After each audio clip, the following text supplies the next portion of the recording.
तो आज के दिन भी जो है कुछ पॉइंट्स को हम लोग ले देंगे। और सत्य प्रकाश में जो है बाइबल के विषय में जो कुछ भी लिखा गया है वो टोटली जो है गलत तरीके से लिखा गया है, बाइबल को गलत साबित करने के उद्देश्य से ही लिखा गया है। इसलिए ये जितने भी सवाल उठाते हैं, जितने भी क्वेश्चन उठाते हैं, वो सवाल इस तरह होते हैं कि वो जो है बाइबल से कोई संबंध ही नहीं रखते, क्योंकि बाइबल में लिखा एक होता है और ये लोग जो है बताते एक है। अभी कोई भी समझो, कोई भी क्रिश्चियन इस बात को सुनेगा, समझो क्या बाइबल का परमेश्वर मनुष्य से युद्ध में हार गया समझो, तो सबसे पहला हर एक क्रिश्चियन क्या करेगा, हंसेगा। ऐसे कैसे हो सकता है कि परमेश्वर जो है मनुष्य युद्ध में हार जाए करके, ऐसा कैसे हो सकता है करके सबसे पहले मसीह लोग, क्रिश्चियन लोग जो है ना कंफ्यूज हो जाएंगे। क्योंकि हम देखेंगे तो बाइबल में कहीं पर भी हमें ऐसा नज़र नहीं आता है कि बाइबल का परमेश्वर जो है मनुष्य से युद्ध में हार गया। लेकिन बाइबल में घटना है, बाइबल में जो है एक घटना है जिसे ये लोग दिखा क्या करते हैं, देखो यहाँ पर जो है बाइबल का परमेश्वर मनुष्य से युद्ध करके हार गया। उस विषय को हम लोग देखेंगे। समझो यहाँ पर हम लोग उत्पत्ति की पुस्तक 32वां अध्याय 28 वचन में पढ़ेंगे। समझो यहाँ पर लिखा है, उसने कहा तेरा नाम अब याकूब नहीं परंतु इज़राइल होगा, क्योंकि तू परमेश्वर से और मनुष्य से भी युद्ध करके प्रबल हुआ है। मतलब याकूब जो है परमेश्वर से भी और मनुष्य से भी युद्ध करके आ गया, प्रबल हो गया, मतलब वो जीत गया करके यहाँ पर जो है ना इस वचन को ये लोग दिखाते हैं। और इस वचन को दिखाए क्या करते, देखो यहाँ पर जो है याकूब ने क्या कर दिया, परमेश्वर को ही क्या कर दिया, हरा दिया करके यहाँ पर लोग क्या करते, अज्ञानता की तरह प्रचार करते रहते। लेकिन बाइबल को सही तरीके से पढ़ेंगे, यहाँ पर बाइबल को सही तरीके से सही कॉन्सेप्ट में पढ़ेंगे, समझो यहाँ पर जो है मारपीट का युद्ध बिल्कुल भी नहीं है, मारपीट का युद्ध बिल्कुल भी नहीं। जिस तरह लोग फाइटिंग करते हैं, है ना, मुक्का मार करते हैं, ऐसा लड़ाई बिल्कुल भी नहीं है। बाइबल पढ़ते टाइम बाइबल को हम लोग ये समझना चाहिए कौन से कॉन्सेप्ट में बात कर रहा है, कौन से एंगल में जो है ना बात कर रहा है, नहीं तो बिल्कुल भी जो है ना समझ में बिल्कुल भी नहीं आएगा। उदाहरण के लिए युद्ध जो शब्द है कई सारे चीज़ों के लिए इस्तेमाल किया जाता है। जैसे कि समझो देश देश में मनुष्य आपस में लड़ रहे, समझो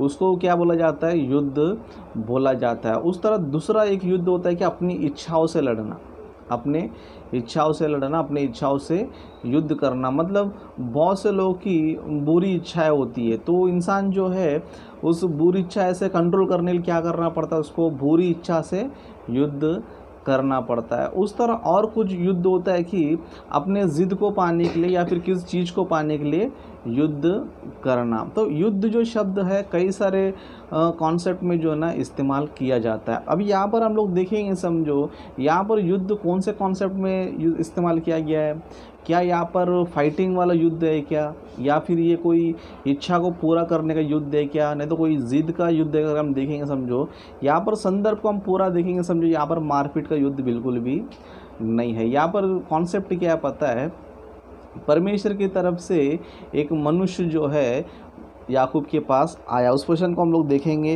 उत्पत्ति की पुस्तक उसका 32वां अध्याय 24 वचन से पढ़ेंगे। यहाँ पर लिखा है, और याकूब आप अकेला रह गया, तब कोई पुरुष आकर पौ फटने तक उससे मल्लायुद्ध करता रहा। मतलब कौन आया यहाँ पर, कोई पुरुष आया, मतलब कोई परमेश्वर नहीं आया, पर कोई पुरुष आया। अभी कोई पुरुष को नहीं है, ये परमेश्वर की तरफ से आया हुआ एक स्वर्गदूत है।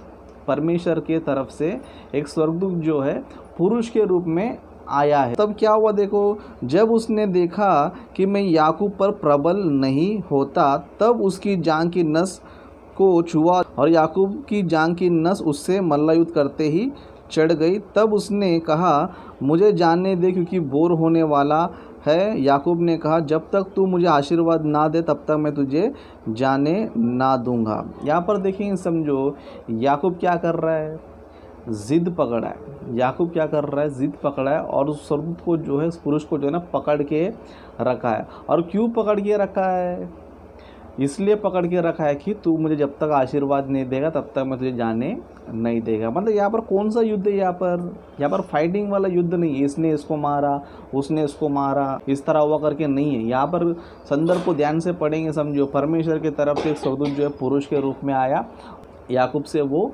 मिला। याकूब से मिलने के बाद याकूब क्या कर रहा है, उससे आशीर्वाद मांगने के लिए, उससे आशीर्वाद पाने के लिए क्या कर रहा है, उसको ज़बरदस्ती जो है ना पकड़ के रखा है। लेकिन यहाँ पर कॉन्सेप्ट हम देखेंगे, समझो, परमेश्वर के तरफ से एक स्वर्गदूत जो है पुरुष बनकर आया, तो उसने क्या किया पता है, याकूब ने उसको पकड़ लिया। क्यों पकड़ा उसको? क्योंकि अभी ये जो है याकूब जो है अपने भाई से मिलने जा रहा है, एसाव से, है ना। एसाव से मिलने जा रहा है तो इसको एक मन में डर है। क्या डर है? कि एसाव मुझे क्या करेगा, मार डालेगा। क्यों मार डालेगा? क्योंकि एक टाइम पे इसने क्या कर दिया था, एसाव को मिलने वाला आशीष को क्या कर दिया, ये खुद लेकर चले गया। पिता जो है एसाव को पहला बेटा है, मतलब ज्येष्ठ पुत्र है, उसको आशीष देने वाला था, लेकिन इसने क्या कर दिया, याकूब ने धोखे से क्या कर दिया, एसाव के जगह पे ये खुद जाकर पिता को मांस खिलाकर उसको क्या कर दिया, एसाव को जो आशीर्वाद मिलना चाहिए था वो आशीष क्या कर लिया, इसने लेकर चले गया। अभी इसी विषय में ये दोनों भाइयों के बीच में क्या था, झगड़ा था। एसाव जो है याकूब को मारना चाहता था, लेकिन याकूब क्या हो गया, भागकर लाबान के पास चले गया। अभी कई सारे वर्षों के बीतने के बाद अभी क्या कर रही है, फिर अपने घर जा रहा है, एसाव से मिलने जा रहा है। जब एसाव से मिलने जा रहा है तो उसके मन में क्या है, एक डर है। क्या डर है? कि एसाव मुझे पकड़ेगा तो, मैं उससे मिलेगा तो मुझे क्या कर देगा, वो मुझे मार डालेगा। इसलिए याकूब क्या कर रहा है, आशीर्वाद मांग रहा है, आशीर्वाद मांग रहा है, मुझे आशीष कर दो, क्योंकि मेरा भाई मुझे क्या करेगा, मुझे मार दे। जब तक तुम मुझे आशीष नहीं देगा तब तक मुझे छोड़ेगा नहीं। इस तरह बहुत कोशिश किया, लेकिन वो छुड़ा रहा नहीं, तब उसने क्या कर दिया, जाके न उसको पकड़ लिया। जब इस तरह वो पुरुष जो है अपने आप को छुड़ा नहीं पाया, वो पुरुष जो है अपने आप को छुड़ा नहीं पाया, उसके बाद क्या किया पता है उसने, उसके बाद उसने क्या बोला 28 वचन में, उसने कहा तेरा नाम अब याकूब नहीं परंतु इज़राइल होगा, क्योंकि तू परमेश्वर से और मनुष्यों से युद्ध करके प्रबल हुआ है। मतलब कौन सा प्रकार का युद्ध है ये, आशीष मांगने का युद्ध है। यहाँ पर फाइटिंग वाला युद्ध नहीं, इसने उसको मारा उसने उसको मारा, फाइटिंग वाला युद्ध नहीं है।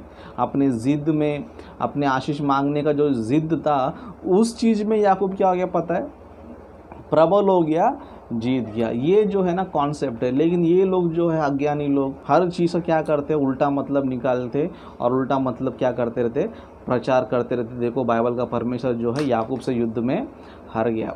बाइबल का परमेश्वर जो है कहा जाता है सारे मानव जाति क्या पता है, पिता है। वो सारे मानव जाति क्या है, पिता है। और हर एक पिता का फ़र्ज़ क्या होता है पता है, हर एक पिता है ना, संसार में भी बोला जाता है जो एक अच्छा पिता होता है, जो एक अच्छा पिता होता है, वो व्यक्ति क्या करता है पता है, अपने बच्चों के ज़िद के सामने हार मान लेता है।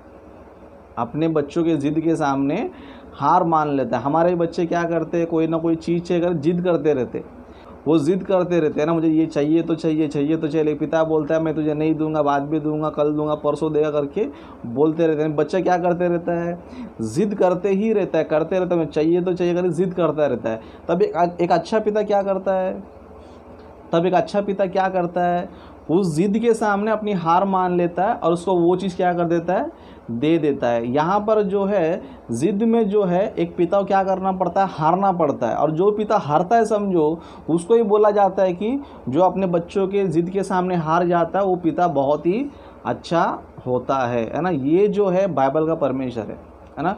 बाइबल का परमेश्वर इतना अच्छा है, इतना महान है कि अपने बच्चों के ज़िद के सामने क्या कर लेता पता है, अपनी भी हार वो मान लेता। क्योंकि बाइबल का परमेश्वर कोई कठिन नहीं है, कठोर नहीं है, निर्दयी नहीं है। दुनिया में कई सारे पिता होते हैं जो अपने बच्चों की इच्छा को पूरा नहीं कर पाते, तो लोग क्या बोलते हैं उसको, जब तो अपने बच्चे का इच्छा पूरा नहीं कर सकते तो क्यों जन्म दिया इनको, क्यों पैदा किया करके लोग गाली देते हैं उनको। क्यों? जब उनका इच्छा पूरा नहीं कर सकता, उनका ज़िद को पूरा नहीं कर सकता, उनकी जो चाहिए वो दे नहीं सकता, क्यों जन्म दिया करके लोग बोलते हैं। लेकिन बाइबल का परमेश्वर ऐसा नहीं है। जब मनुष्य जो है परमेश्वर से गिड़गिड़ा कर या बहुत ही रिक्वेस्ट करता है, तो परमेश्वर जो है उसके ज़िद के सामने क्या कर लेता पता है, अपनी हार मान लेता है। ये अच्छा पिता का लक्षण है। यहाँ पर जो है ना बाइबल का परमेश्वर भी वही कर रहा है। याकूब से फाइटिंग करके हारा नहीं, याकूब के ज़िद के सामने, याकूब जो आशीष मांगने के लिए जो ज़िद कर रहा था ना, उसके सामने परमेश्वर ने क्या किया पता है, ठीक है चल दे देता हूँ करके परमेश्वर ने क्या किया पता है, उस स्वर्गदूत के द्वारा उसको आशीष दिया। तब जाके बोला गया कि तू परमेश्वर से और मनुष्य युद्ध कर क्या हो गया, तू प्रबल हो गया। फाइटिंग कर से नहीं है, फाइटिंग करने से हारा नहीं है ना। फाइटिंग करे तो याकूब खड़ा भी रह पाएगा उसके सामने, है ना। फाइटिंग करेगा तो एक सेकंड भी खड़ा नहीं रह पाएगा। यहाँ पर हम देखेंगे, समझो चोट किसको लगा है, जो पुरुष आया था उसको चोट नहीं लगा है, उल्टा किसको चोट लगा है, याकूब को चोट लगा है ना। इतना आंखों के सामने नज़र आता है कि यहाँ पर जो है याकूब लंगड़ा हो गया, लेकिन वो पुरुष लंगड़ा नहीं हुआ। तो ये सबसे कौन हारना चाहिए, याकूब ही हारना चाहिए ना। ये याकूब ही मार खाया हुआ नज़र आता है ना हमें। लेकिन यहाँ पर जो है याकूब कौन से विषय में जीत गया, याकूब जो है आशीष मांगने का जो ज़िद था, उसका जो ज़िद कर रहा था, मुझे चाहिए तो चाहिए, क्यों अब मैं जाएगा तो मेरा भाई मुझे मार सकता है, इसके लिए तुम मुझे आशीष दे, मुझे और दीर्घायु जीने के लिए, और मैं अनेक वर्षों तक जीने के लिए मुझे क्या कर, तू आशीष दे करके उससे आशीष मांगने जो ज़िद में जो है ना याकूब जो है ना जीत गया, है ना। ये जो है ना कॉन्सेप्ट है। लेकिन ये सेंटिमेंट्स पता होता नहीं है, बाइबल का कॉन्सेप्ट पता होता नहीं है, बस शब्द को ले लेते, वो शब्द को कौन सा संदर्भ में इस्तेमाल करना चाहिए, कैसे इस्तेमाल करना चाहिए, कुछ पता नहीं होता है। बस अज्ञानी बन के, मूर्ख बन के जो है ना